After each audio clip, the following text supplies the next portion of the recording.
Good afternoon, ladies and gentlemen, and welcome to the official book launch of Poverty and Inequality Resolutions by Dr. Temba Gola, proudly presented to you by Multi-Marketing Publishing. I'll be your host for this afternoon. My name is, of course, Nosrat Khan, the founder and director of Multi-Marketing. Before we go any further, before we even speak about this book, I think it's only appropriate that we put God first in whatever we do. After all, if it was not for God, Dr. Temba Gola probably wouldn't have been able to write this book or even get it published. So at this time, I'd like to welcome onto the stage Pastor Makasi to give us the opening devotion.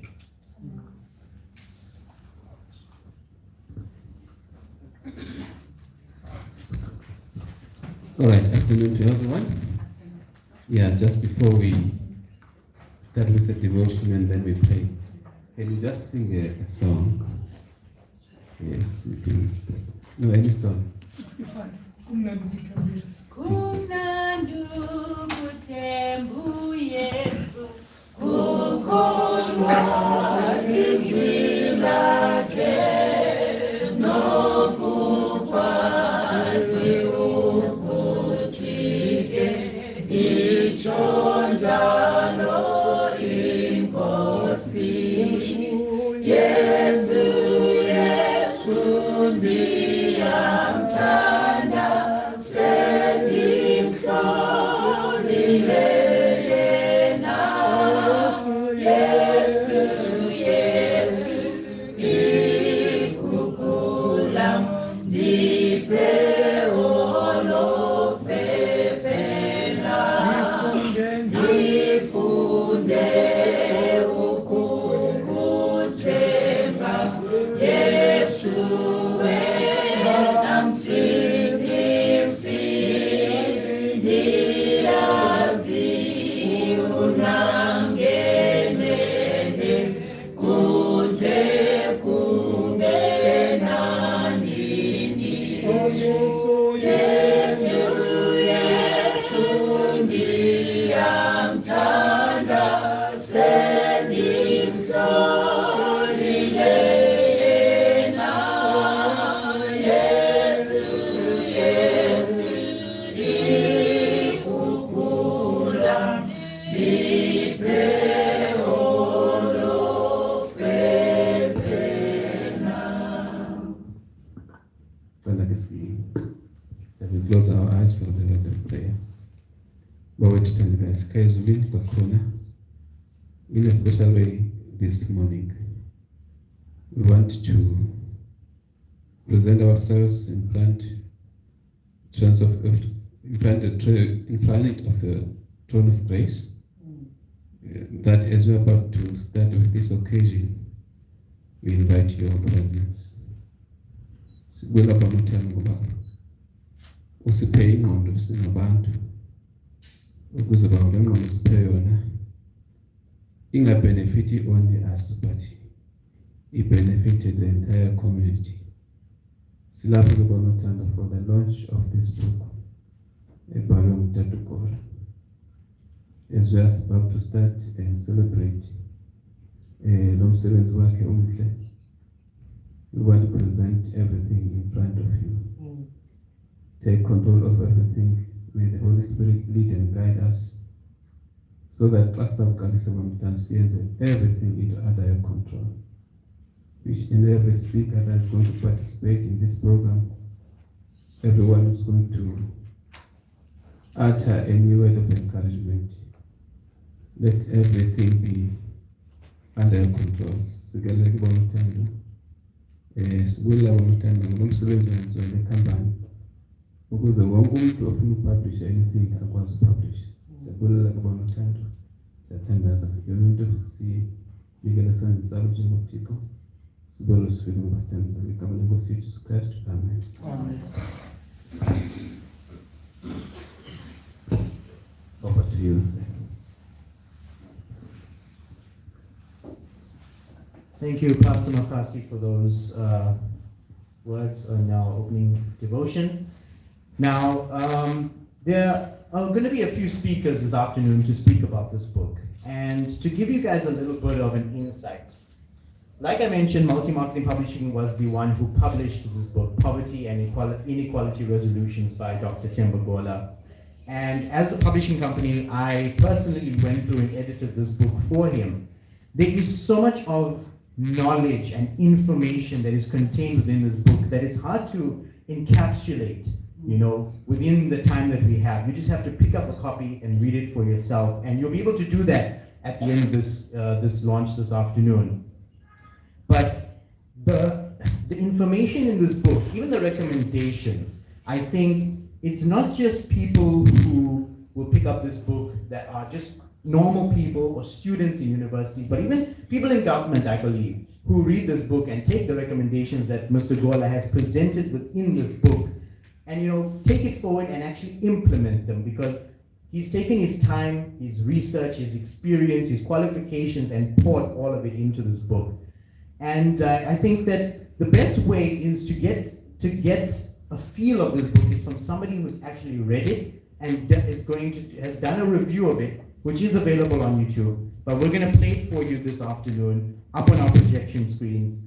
So if you'd like to come forward and play the video, it is a book review by Dr. Omgama Mtinga.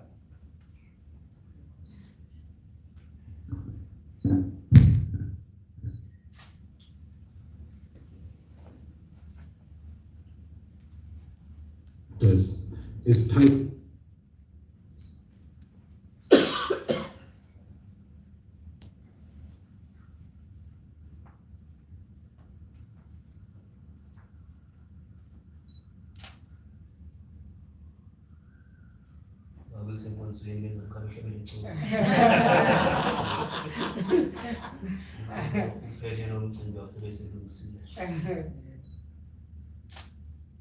Trust in the Lord and don't despair.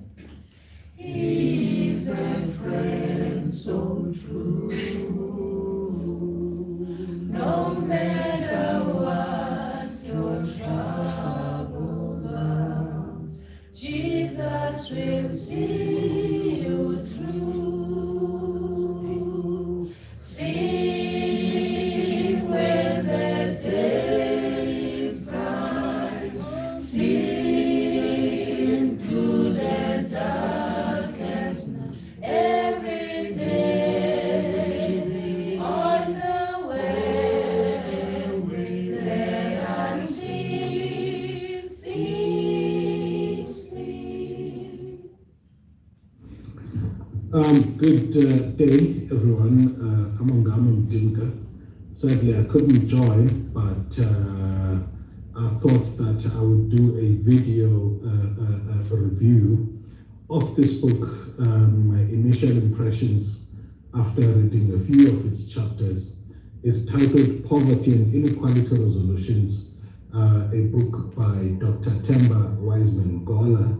I must say it's a very wonderful book. The cover is quite interesting, juxtaposing South Africa's realities and highlighting the key important aspects, education amidst difficulties, the Alex Santin juxtaposition, the role of unequal balanced scales, and the destitution that some people face in South Africa. So right from the cover, it captures your intention. So in its opening, the book, I think it's a preface, it talks about how a new focus since '94 gets to be the extent of poverty and inequality in the country.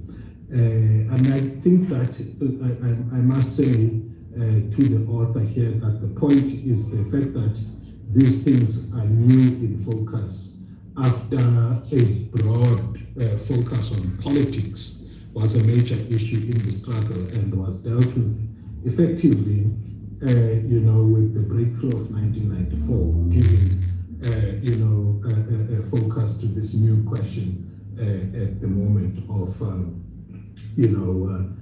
how do we deal with poverty, inequality, and unemployment in South Africa in order to ensure that the benefits of democracy are really working for everybody. The book, I like that it draws some correlations between inequality and the bad ills in our society that have come as a result of corruption, unethical behavior, and how these things actually drain resources that are meant to benefit the poor. And I like that it's practical in that approach. So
Apologies, ladies and gentlemen. You know, technical difficulties do happen, and I'd also like to apologize to our live audience who are watching on YouTube at the moment.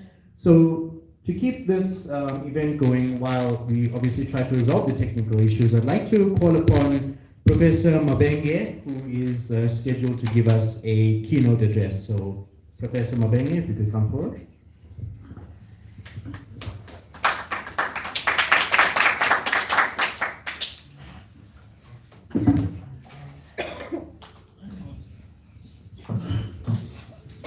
Very good afternoon, ladies and gentlemen.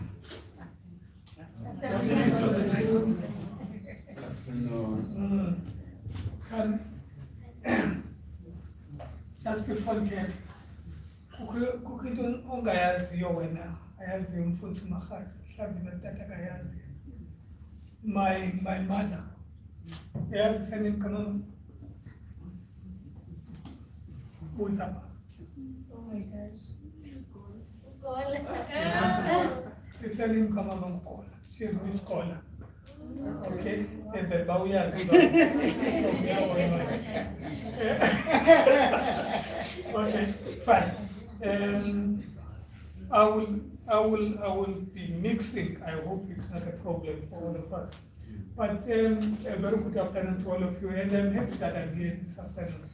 And I'm happy that you are here this afternoon because I feel good. The people that are here are the people that God wanted them to be here. There's a reason why we are here.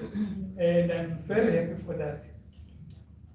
Maybe before I say whatever I wanted to say, which I hope is not going to be too long, it should be short. But let me tell you, Tammy, Sister Bauer, and other people that are here, an experience that I had as an intern. The end went up on their call. It was in 1986 when I met your father for the first time. Not for the first time. I had seen him at church, but I met him and I came close to him in 1986. And that time he was a security guard at Livingston Hospital. He was working there as a security guard. And fast forward things forward. Fast forward everything. I'm not going to get into the detail. Today we are here launching a book by him. Not a security guard anymore, but Dr. Temba Gola. I think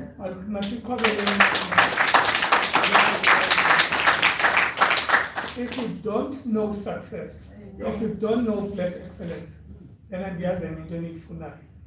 don't know what to say. A man who in 1986 worked as a security guard, but today is a doctor. What more do you want? What else can we say except to say that is black excellence, that is success, that is an example that should be preached all over and that people should follow and know what your circumstances today do not determine your future. You are the one who's able to determine what goes on in your life. He worked there, he pushed himself up, and he did a lot of studying. I want to say to you there are many problems facing South Africa today. Not only South Africa and the world at large. And part of that is poverty and inequality. But in this book, Dr. Gola tackles those issues. He doesn't only tackle the issues of poverty and inequality in his book, but he also tackles how to overcome these problems very well. He himself being a good example of overcoming inequalities in his life. I think he's a man that we should listen to. We should be able to buy his book because he's got first-hand experience in all what he says. His book follows just very quickly after his first book, which was entitled New Ways of Paying Social Grants in South Africa. And if you follow him very well, you will realize that this was his, this book was adapted from his thesis that he had for his PhD from Atlanta International University. And I want to urge all of us to get a copy of this book, not only this book, but the other book, and know exactly who else can be able to address these issues. I mean, inequality, social crime problems have been a big problem in South Africa, and now it's coming up with solutions of inequality. The triple challenge of poverty, unemployment, and inequality in South Africa was exacerbated by COVID. COVID made things worse for us. Now, South Africa, as part of the United Nations, is committed to sustainable developmental goals. And part of these SDG goals are to combat poverty and alleviate inequality in South Africa. So this book comes at an appropriate time where we need this. If you look at the calendar of events globally and in South Africa, September is always celebrated as a National Book Month. And particularly the 8th of September is always a day when we celebrate and we launch book reading.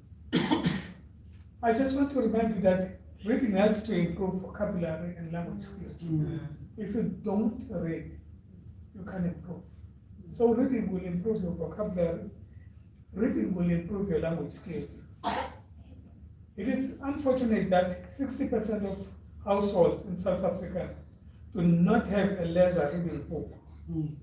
60% of homes or households in South Africa, they don't have a book to read. They don't read books. Only 40% of the population, our population, is active in reading the book. Do you think we'll ever go far if we're not reading as a nation? I also want you to know that reading improves literacy as well as numerical skills. The reason why our children cannot count, the reason why our children cannot do maths, it's because that our children are not reading books. They're not getting exposed to any reading material. They are exposed to TV, they are exposed to Cocomelon, they are exposed to all of those things. But we never give them a book to read. The skills of reading will help us to live a satisfying life as well as a rewarding life. We can't fully appreciate in a society anything if we fail or we lack reading and wisdom. A love for reading is the single greatest educational gift that will ensure a successful career. If you want a successful career, you just have to grab a book and read. We just have to be somebody who's reading all the time. And therefore, we need to encourage a reading habit in our families, in our societies, in our churches, and in our children. We need to encourage them. We need to have and develop that habit. Reading also strengthens connections within the brain. Did you know that? It improves your memory. The reason why we have people with Alzheimer's today is because people are not reading. If you read, your brain is active all the time. Reading involves and develops critical thinking. We are able to think critically, we are able to analyze things, we are able to respond to things. So reading will strengthen brain connections, improve your memory, and it will help you to live longer. If you want to live a long life, I suggest that you get a book and read. Take a book and read. You know, I grew up from a background where my family never went to school. But one of the things that they did was to read the Bible almost every day. They were reading, and that improved their skills. Critical thinking, it improved their memories, it improved their brains, and they never had Alzheimer's. And I want to say to us today, we are young, we are professionals. If you want to improve your life, please get a book and read. Reading will develop will make you develop reading skills. Not only reading skills, but listening skills as well. One of the challenges that we face today as academics is that we have people who learn for a diploma, junior degree, at the most honors, and when it comes to master's people, they just don't want to go on any further. And the reason is that it's because there's a lot of research that is involved there, and there's a lot of reading that is involved there. Unfortunately, we are lacking in terms of supervision. We even don't have supervisors, enough supervisors for masters and PhD students, because they're not critical thinkers. They're not people who are read. So I want to encourage you, if Dr. Gola started as a security officer at the gate and worked himself through, I'm sure part of his life was reading.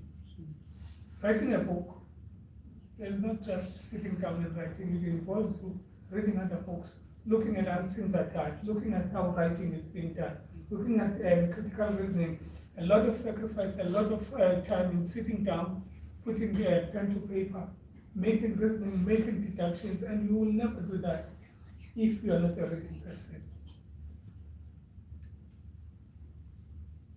As a reader, you become a better writer.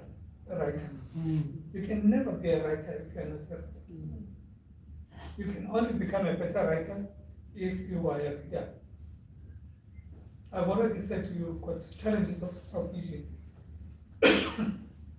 as well as research because of people that are not reading. The culture of reading is not there. People, they want a quick fix.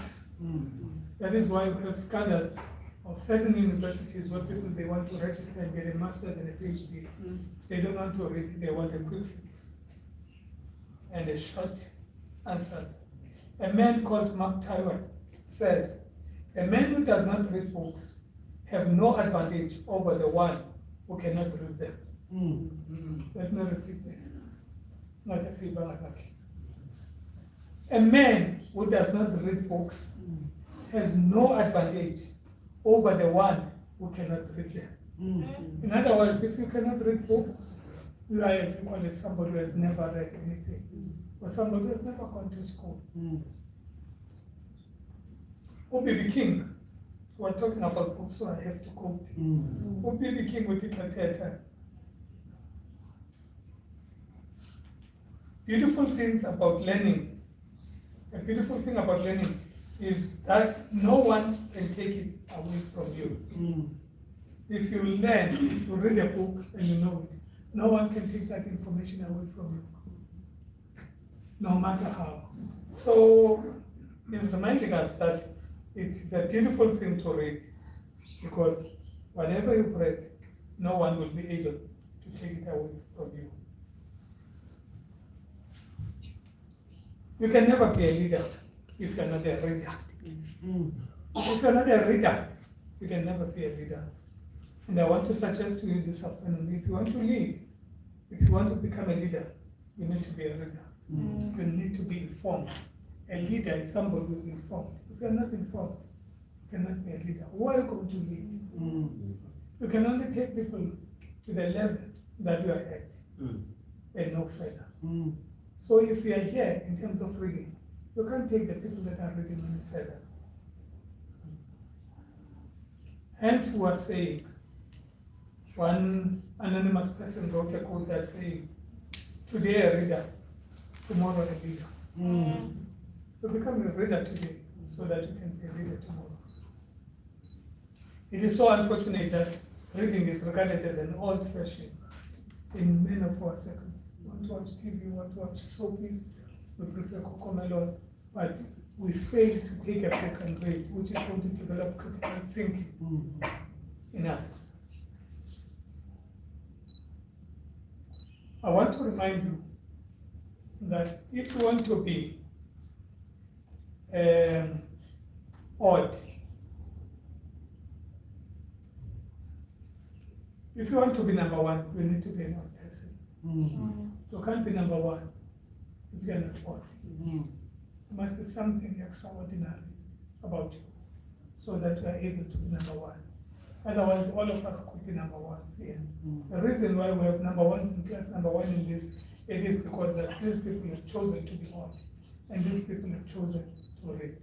And I want to challenge you this afternoon. I told Dr. Gola that I will not waste time, a lot of time, but I want to challenge you this afternoon. Get a copy of a book, this book particularly, and another place. Read. A book is something when you buy it and keep it in your shelf, that is an investment, not only for you, but for your kids as well.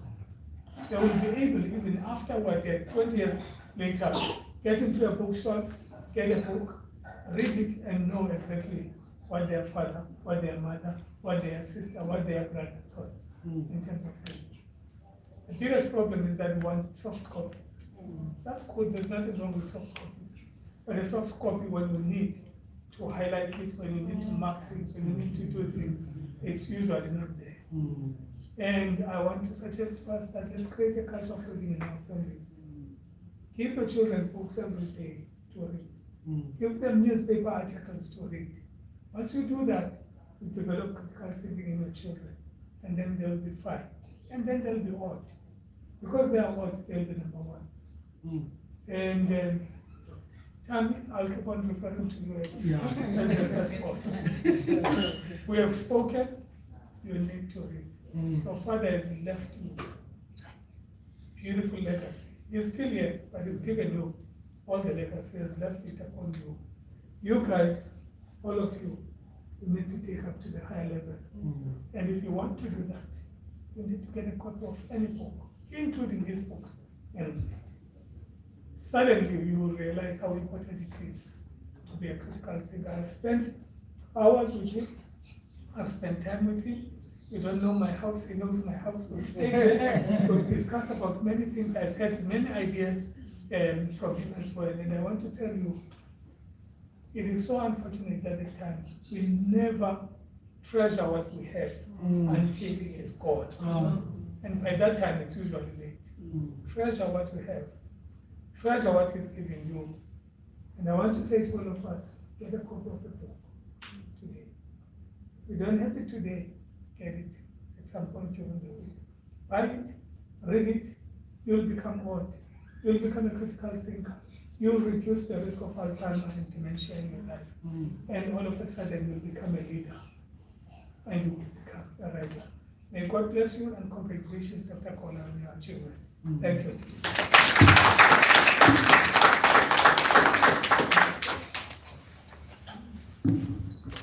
Thank you, Professor Mabenge, for that amazing speech. Very powerful words.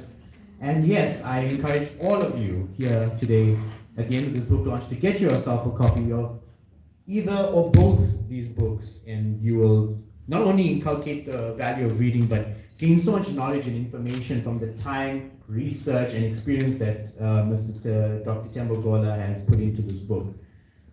So now that we have gone through all of our speakers, I encourage all of you who would like to see the rest of Dr. Ngama Mtinka's book review, you can do so. Go onto YouTube later today, and you can watch the rest of it. It's about 10 minutes. You had a little bit of a taste of it, and then you can watch the rest on YouTube later on this afternoon or this evening. So now we have come to the part that everyone's been waiting for. I'd like to introduce the man of the hour, the man himself. I like to refer to him as the man, the myth, and the legend. Dr. Temba Gola, if you could come through to the stage. like to present you with the very first brand spanking new copy of Poverty and Inequality Resolutions. Congratulations. And if we could have a seat over here, just going to have a few words and get into more depth of this book and what this book is about, as well as, exactly who is Temba Gola, the author. So to many, you may be someone who needs no introduction, especially to those who've watched your first book launch that we had up in Durban. But for those who don't know, introduce yourself. Who is Dr. Temba Gola? Okay, thanks, Nashad. Hi, everyone. Temba Gola is the firstborn of the 4 boys from the family of Sipho and Ellen Nonditini. We were born out of that family. Maybe the clan name is Guashu, and my mother is Chonyani. They come originally from Fraser's Camp, and they came over to Port Elizabeth. We are all of us born and bred in Port Elizabeth. Unfortunately, the other 2 brothers are late now, and I'm left with my younger brother, or the youngest brother, Temba. And we come from that family of staunch members of the Seventh-day Adventist Church. I'm not scared to say that, yeah, that's how we were brought up. We are that product. Hence, we have it up to now.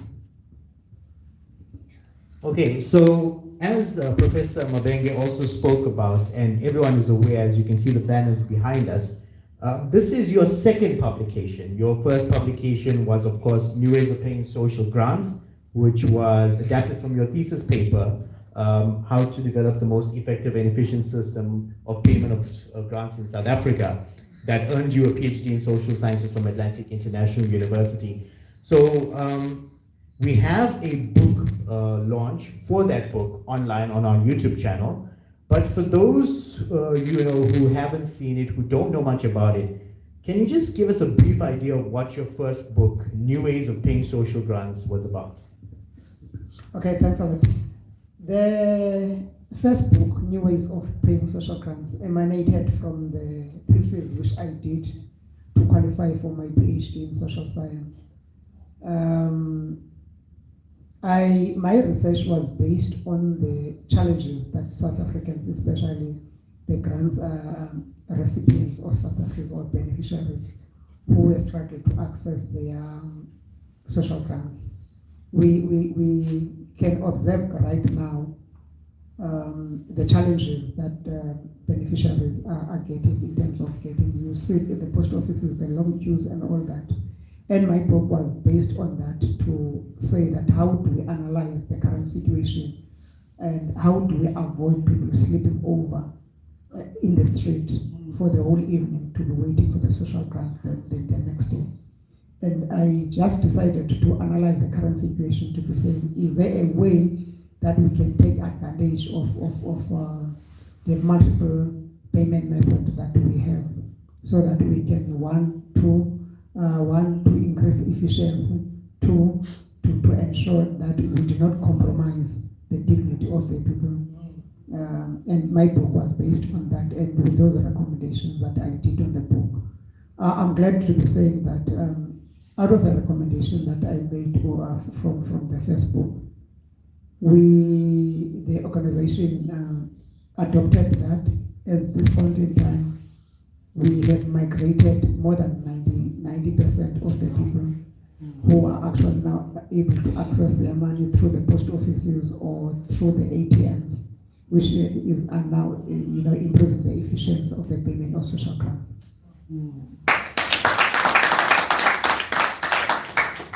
And I'm very glad that your book has had such an impact on the way social grants are paid out in South Africa. And for those who want to read more about that book, we obviously have copies available that you can get at the end of this launch event. Now, Poverty, and Inequality Resolutions. Now, coming to this is your second book that you've written. Now, what is this book about, and what makes it different from your previous book? Okay, Nashab. I looked at the current situation, socio-economic problem that South Africa is facing today. I think Professor Mabenge is correct to be saying, when I do my research, I realize that we do not have the current books which are attending to the current situation. It is true that poverty increased because of COVID-19. People lost jobs. There were a lot of orphans. That created an increase in the unemployment of South African citizens. This was global, but I think Africa, to be specific, was heavily and negatively affected by COVID-19. The book is looking at, I have about 9 chapters in the book. Out of those 9 chapters in the book, I looked at the current increasing gap between those who have and those who have not. And I've realized that the gap is increasing.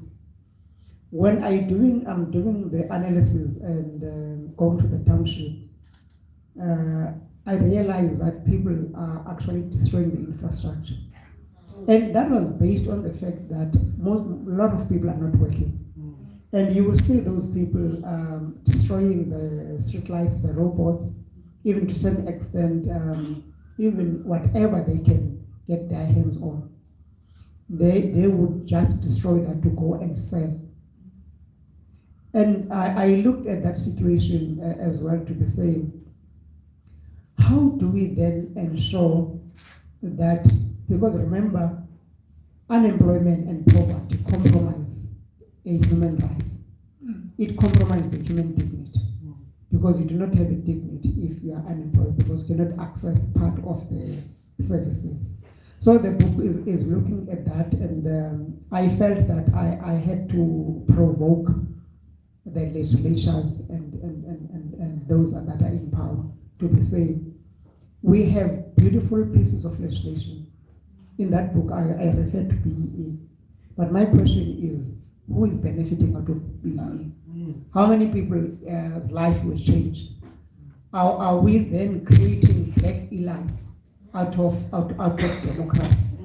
And this is why I'm provoking the legislatures to be saying, it cannot be that we make beautiful pieces of legislation and policies which do not have an impact in terms of improving the lives of our people. And my book is actually provoking those people that are in power. A lot of chapters in the book, but it is a complexity of diversity of the socio-economic problems that we have in South Africa today, that I felt that we ought to be addressing. And yeah, that book is very interesting because it talks about the current challenges that South Africa is actually facing, to be saying. We acquired democracy in 1994. And when we acquired democracy, we had resources in this country. And it's so unfortunate that people are scooping out of the country's resources, not to the benefit of the communities. And that's the unfortunate position that we find ourselves in South Africa, to be saying there are socio-economic problems, and how do we then ensure that we close the gap in terms of poverty. Inequality and poverty, there's a relationship. In the book, again, I spoke about the crime, because there is an impact between a relationship between the crime and poverty. And those are the fundamental issues that we need to address. I think my last point is to be saying that we cannot claim freedom if people are not economic free. And that's my position.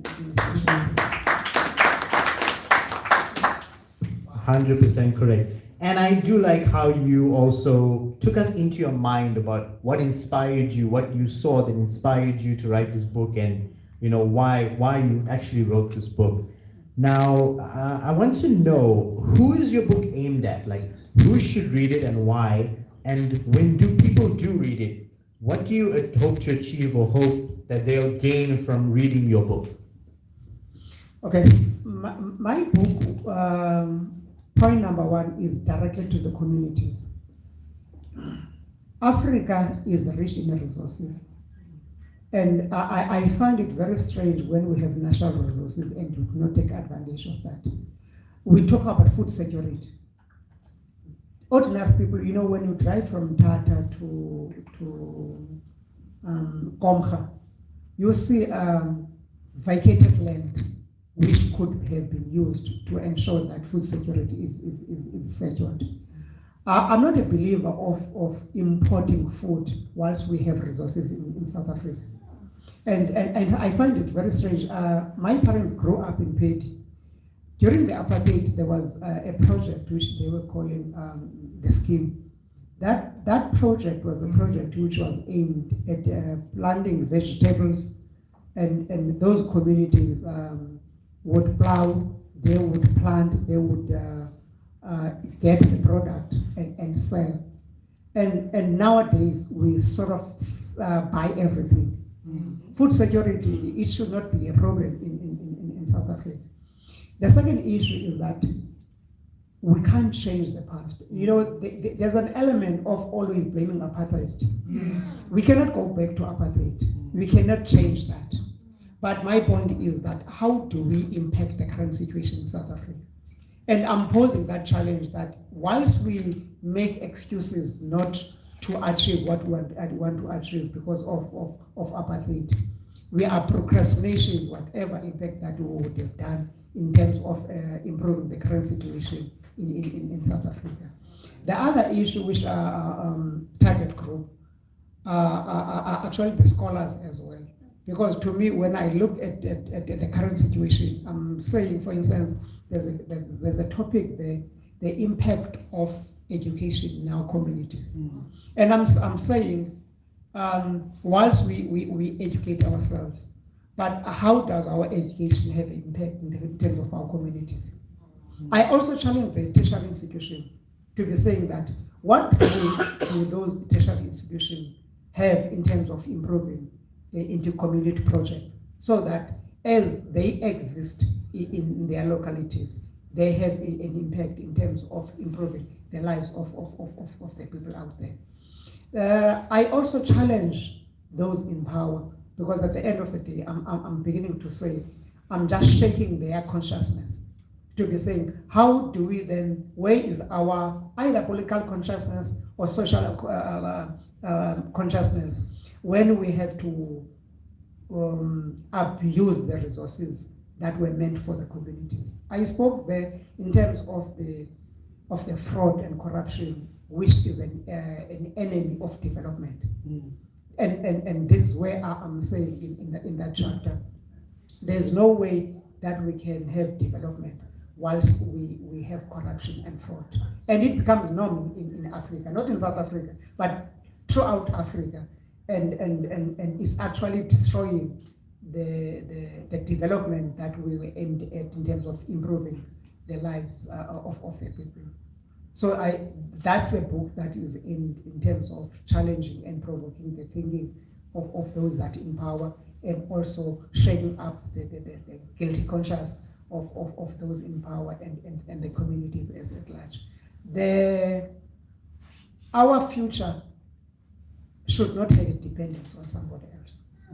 We should take a full responsibility of our future and stop to make excuses. You are in this predicament because of ABC, because those obstacles will be there. Sometimes we just need to, treat the obstacle as the steps to reach your destination instead of the obstacle. Very true, very true. So we've come across that you've written 2 books. Now, this may be a little presumptuous, but can readers of your first and second book expect another book in the future from the esteemed Dr. Gola? Okay. Currently, I'm writing my 3rd book.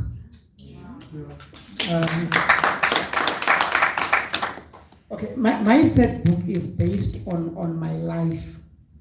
And as I said, that is my autobiography. That book is aimed at saying, whosoever a person sitting in that corner, I can't do this. And I'm provoking and challenging that mentality. Because if you look at my story, I've got that policy of saying it seems impossible until it's done. And that's the book that I'm looking at. I'm writing chapter 1 currently, and I hope by this time next year, April, because I adopted that every April at least I need to produce a book because I'm celebrating my birth month. So there is definitely a book that is coming about the life, my life, where I come from, the obstacles that I faced.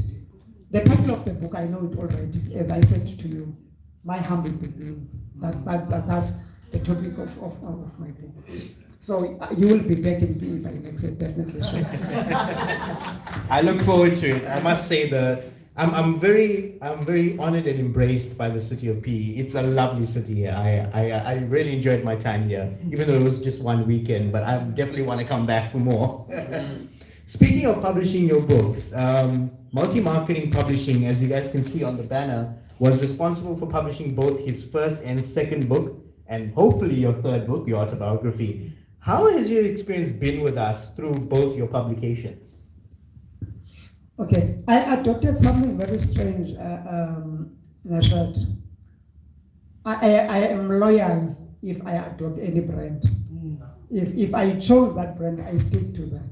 I don't know whether is it an issue of not trying to explore the other avenues, but I think my loyalty stick with whatever that I've chosen, because I apply my mind and I declare that I'm not doing a mistake by taking a certain decision. Definitely, you will be producing and publishing my next book. That one is for sure. As I said, that you've got an open invitation next year, April, to come back to the friendly city. I had a journey with multi-marketing since the beginning of my first book. And I think you made an impact in my life, because that's where I had to access the field. You see, now I have the second book, and I'm glad to be saying that I'm no longer a newcomer in the business. So it is because of the efforts that you guys did. I had about 2 references. The colleague of mine who was saying that they wanted a reference book, they wanted to write a book as well. So I think I recruited for you. You owe me something. Then I have someone whom I was supervising in Limpopo, who was also doing PhD in education, and they also needed a reference, so I referred them to you.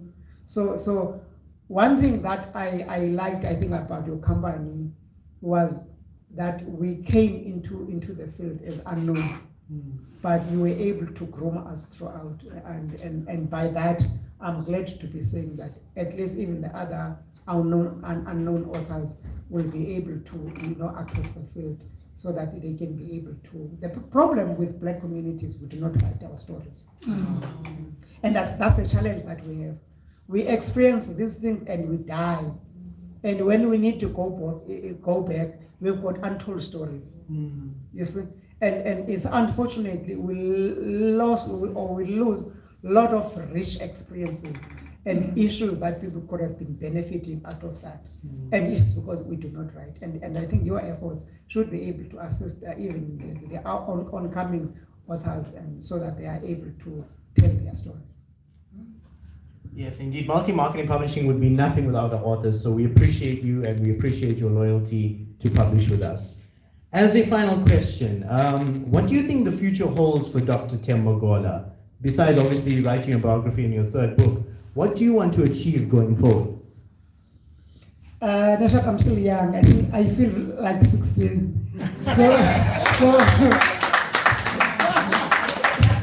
So I have no intention to retire soon. Next year I'm turning 60 in April next year. But I feel like 20, to be honest, and I'm saying that there's still a lot of there's still a lot of things that I would want to achieve. I would like to be remembered, I think, about 3 things. The first one is for those people that have lost hope and saying that my life does not have a future, to be saying to those people, God has a plan for each one of us. Yes. And you just need to look back and evaluate yourself to be saying, what is this gift that God gave me? It took me ages to realize mine as well. But as I was growing older, maybe COVID taught me one thing, because I was indoors and I had to, to do an inspection of myself. And it was based on that I realized that there was something. So there's a lot that still I'm planning for my life. You know, the man that made me to write that book is the man sitting here. Professor Modanga, each time that I would meet him, he will shake my guilty conscience. And I would want to give that credit to him.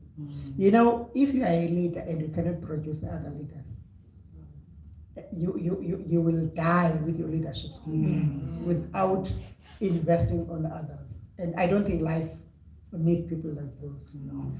Secondly, I would like to play a role in terms of the community development. I spoke to 2 people yesterday, the day before yesterday, to my district pastor, which I was saying to him, I wanted to challenge him. John is a youth man, and I want us to be practical. And I said to him, there are a lot of sitters that have a lot of money that are lying there. And I said to him, I would want to challenge that district to be saying that let's come up with youth development programs where the youth, especially youth that can access learnership, youth that we have skills that we are able to develop. And there are 3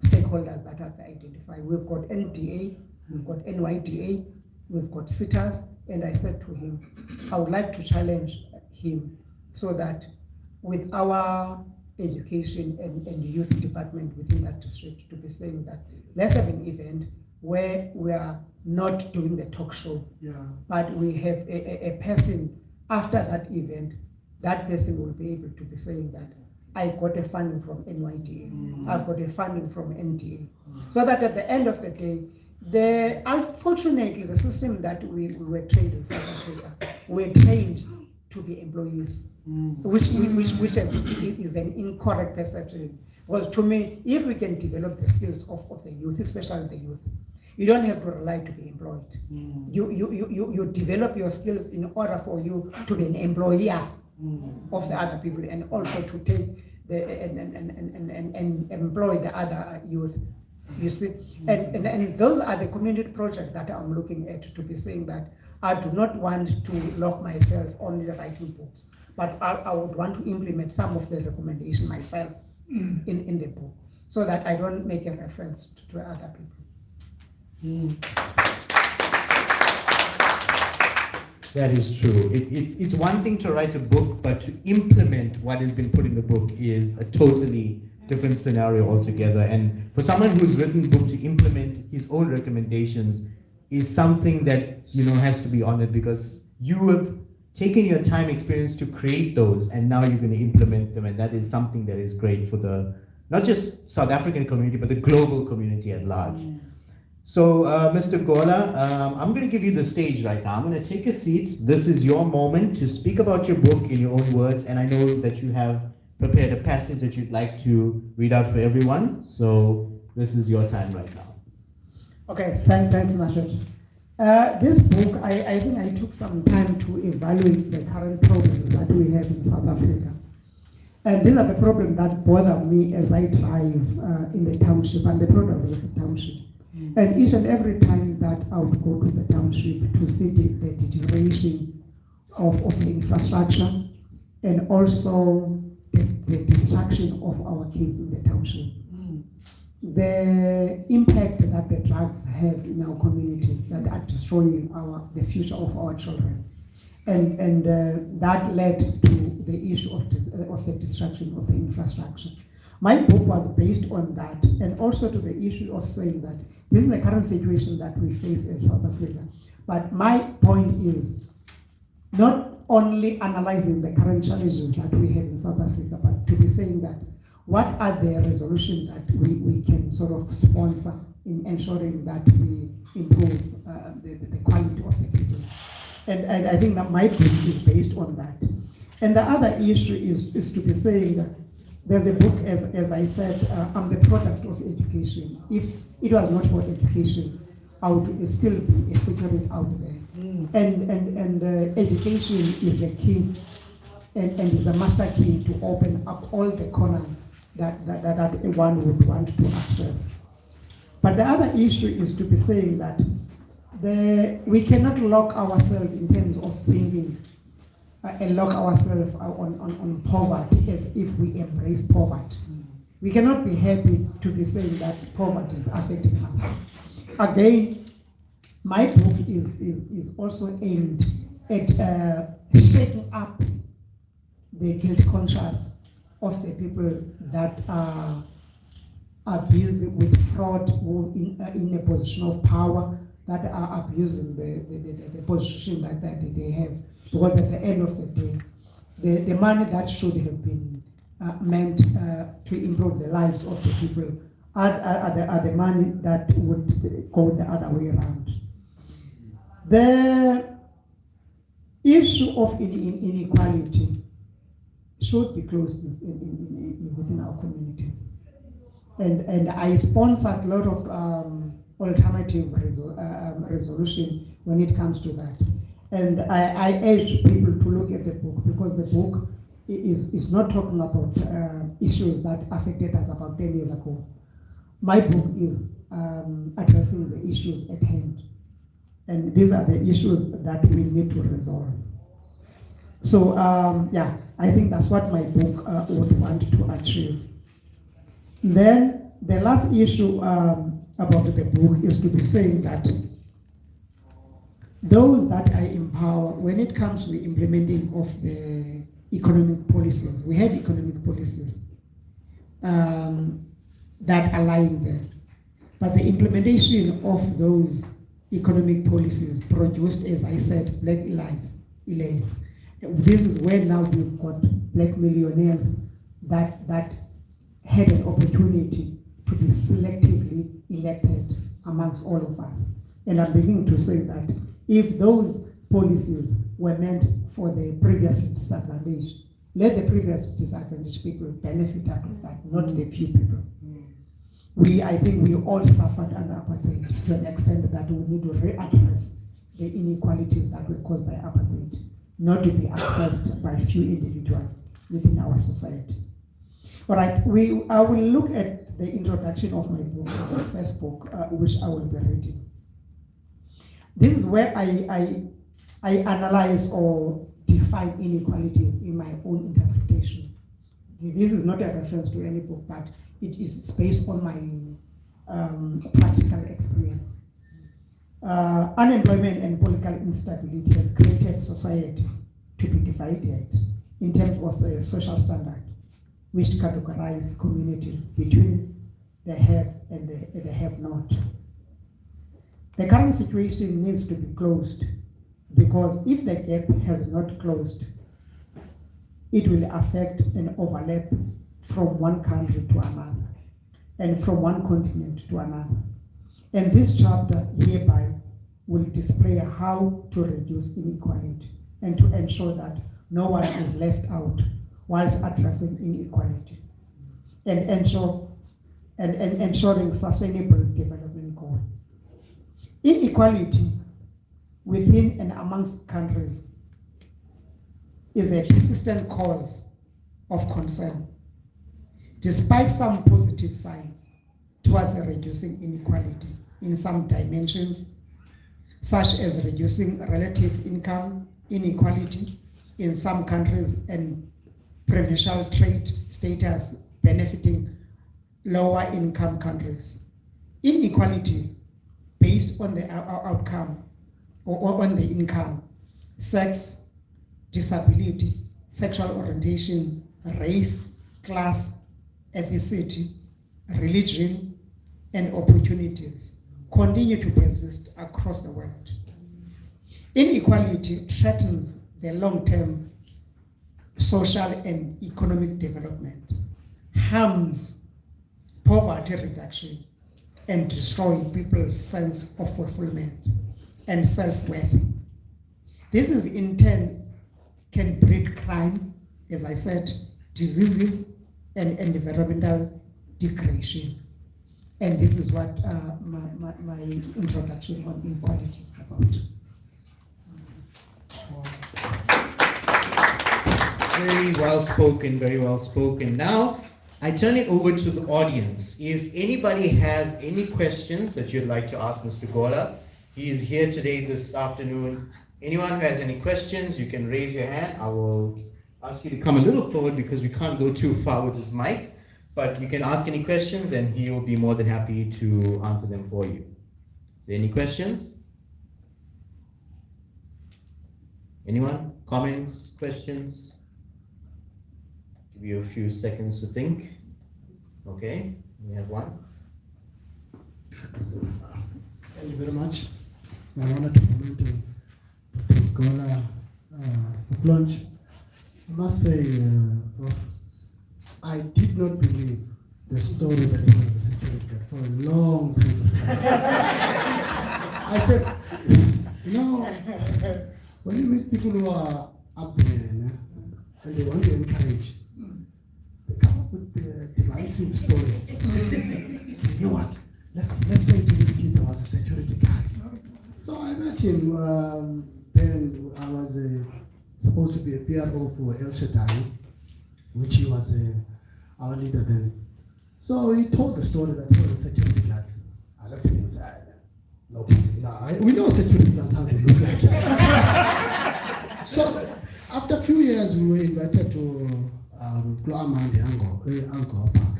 And that's when the story was reintroduced. Then I realized, oh man, this is true. So a security guard can sit in a guardhouse and do some studies. So you know what that does to someone who wants to be somewhere. Yes, hey, maybe I don't have an excuse, you know. I just want to thank him for allowing us, you know, to come close to him, particularly me. I'm not from the same church. I'm from somewhere, nowhere, but I got to meet him. He's been kind. He's encouraging. I hope by the time I get to his age, I was actually measuring myself with him. You know? I've got a reference. Thank you very much for being an inspiration. He's such a kind man. He was my negotiator anyway. So I picked him well. He's got style, you know, we can tell. He's got style, he's conscious about a number of things. I'm forever grateful to meet you, Dr. Gola. Thank you, Mr. Cool. Thank you for that. Any other questions or comments this afternoon before we wrap up our program for the afternoon? Okay. Good afternoon, everyone. And I've had an opportunity to be around for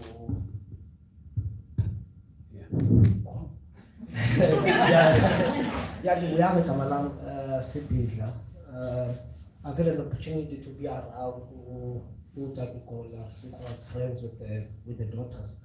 And I must say, yours is a story of resilience and never giving up and believing in yourself. And I think it's important that remember that your story needs to be told. it's a story that needs to be told to try and encourage abantu abaninzi that might have given up or thinking of giving up, to say, if there was this man from Ngoshwa who is now a senior government official who started studying from a guardhouse.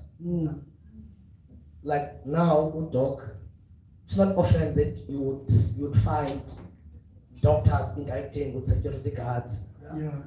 They just get there, "Hi man, we are my best friend, I'm going." So for you to have grown together from an intern in '86, from a security guard, and you've managed to build a relationship, I think it's a lesson for us as a Bandawacha. That when we see the next person, not to judge them, but to hold hands, and growing up. Ngiyabulele.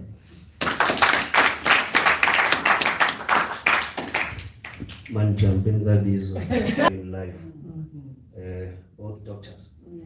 Akhona endiyithanda njengomuntu ofundileyo nophumeleleyo, yet the person remain humble. It shocks me. But I remember, I don't know, but as a professional, we and na. And you come unyaka, but I was in Devon early in the morning when you called me. That mina when usibekile, I looked at the phone 3 times. Who called the phone now?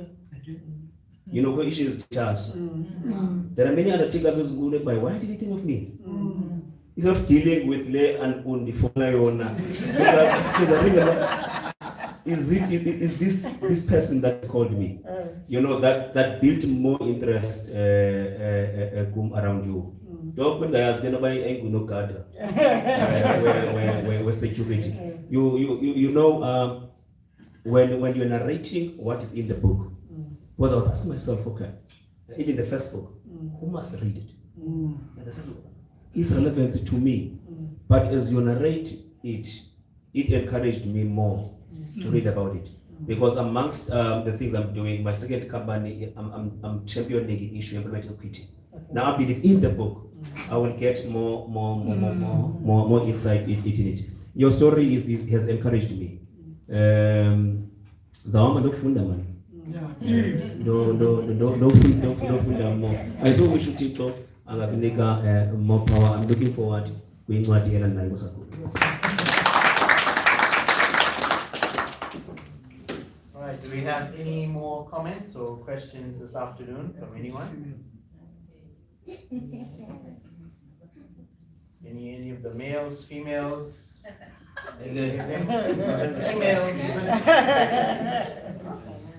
All right, if we have no more comments and questions, we can move on to our closing remarks from Dr. Gola. What do you want to leave people with this afternoon?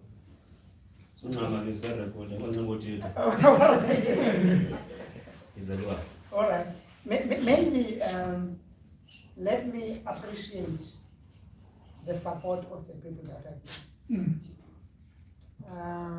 You know, in times like this, sometimes when you have an event, sometimes I visualize that the group of people that are here are the people that will be there in my funeral. And for one reason or another, there are people that will always be there. Yeah. You see? And I appreciate that. I cannot take that for granted. The second point is that, you know, sometimes you live your own life without knowing that you are making an impact.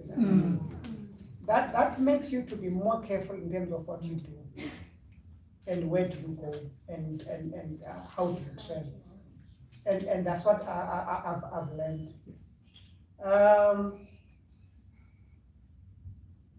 The other issue is that maybe let me appreciate, you know, I believe in God. You know, this book is unlike the other one. When I was writing this book, I had to juggle around with the resources. I had to juggle around. You know, I remember one day I was under pressure. My publisher is putting me under pressure. we need to publish this book. And I said, hey, but I don't have resources now. He said, the time is moving. You know, that evening I prayed. I said, God, if it's your wish that this book should be there, I pray that, please, make it better. The following day, I got sponsors. And some of these guys that sponsored me, I get. And I cannot underestimate that. I cannot underestimate that. From the beginning of the expenses of editing and designing the page is costing money. And if you have zero budget to do that, it becomes a problem. And there are people that assisted me in that. And I would like to appreciate those people. And the pay system that is here, I did not pay even a cent. Somebody sponsored me on that. And I'm saying that, you know, the good thing that you do, you might not be rewarded now, but you might see the results in you or in your next generation. And this is what I experienced personally. That was I experienced personally. I don't want to narrate my story when it comes to that, but I'll make a cross-reference on that in my third book. That the blessings that I did for the other people when I was in a corner, somebody, God sent another person to reward, which I've forgotten about that. And this is what I normally say to my kids. I would want to leave 3 things in my life before I die. The first thing is humility. Is humility. Because to me, I'm saying that the issue of assets and the financial resources, tomorrow they might not be there. But your character will be there. That's the first thing. The second issue, I always preach that. Appreciate, be content where you are. Be content where you are. And another thing, even if it's the smallest thing, appreciate. Appreciate. And then obviously the last one. You know, when God is in the center of your life, nothing is impossible. Amen. And that I'm speaking with experience. So I would like to say to the people that are here, these are the people that give me courage. To my family, I wouldn't have been here. Oh, Prof, I remember when I was writing my first book. Mama then, by that time. I called him. I don't know what happened with me that day. I woke up at 2 o'clock. I left my wife in the bed. I went to the dining room. I started writing. I realized something, that, you know, being an author, you're just like a poet. Something comes into your mind at that point in time, and you need to get a paper and you write. And I think that book was derived from that. When I see something, when I talk with you, I listen to you, and most of the ideas that I have, those are the ideas that I got from other people.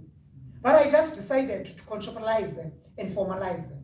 And that's what I've learned. That's what I've learned when I'm writing those books. And it's just like an issue. You ask a person, what triggered the lyrics of your song? And I couldn't understand the artist when they would respond.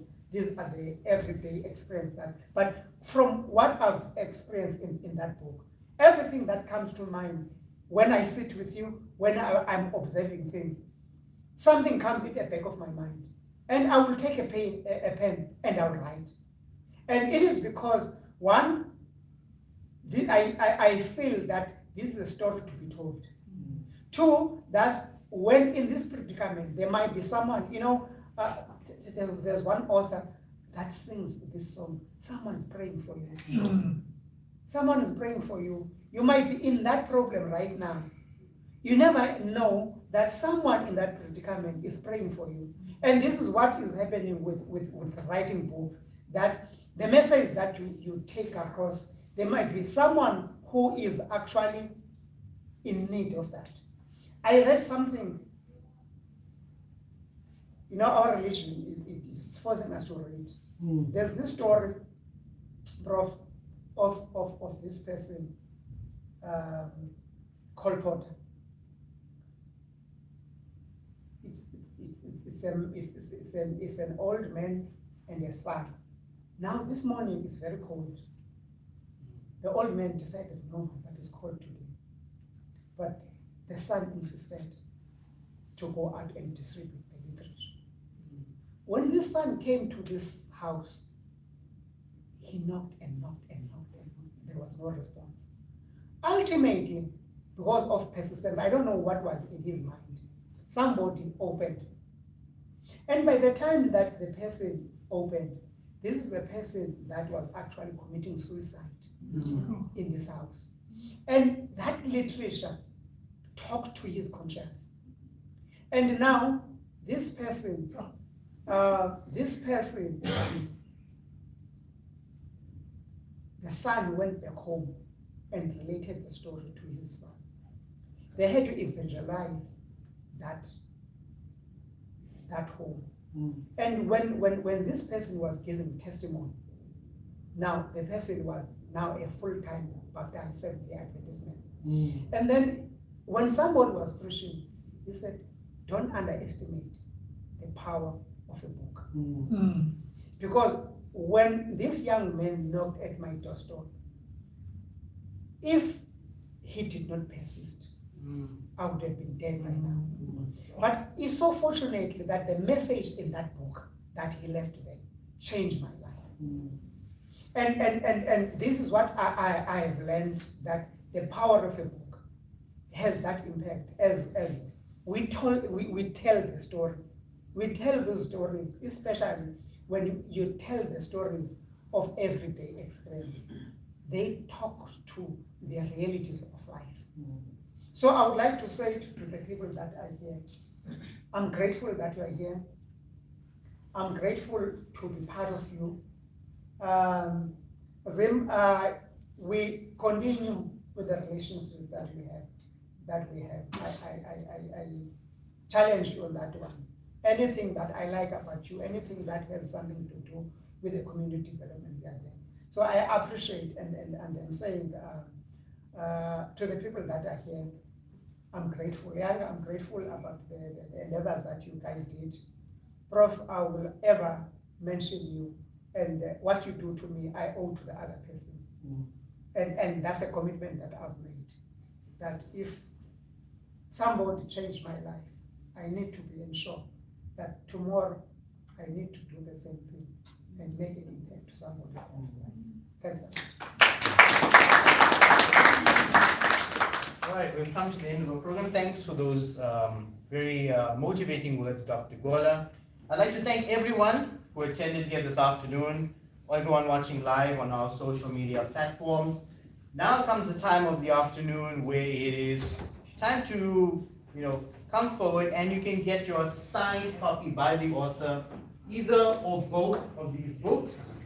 Take note, it is cash only. So you can get your hands on a copy of New Ways of Paying Social Grants or Poverty and Inequality Resolutions by Dr. Temba Gola.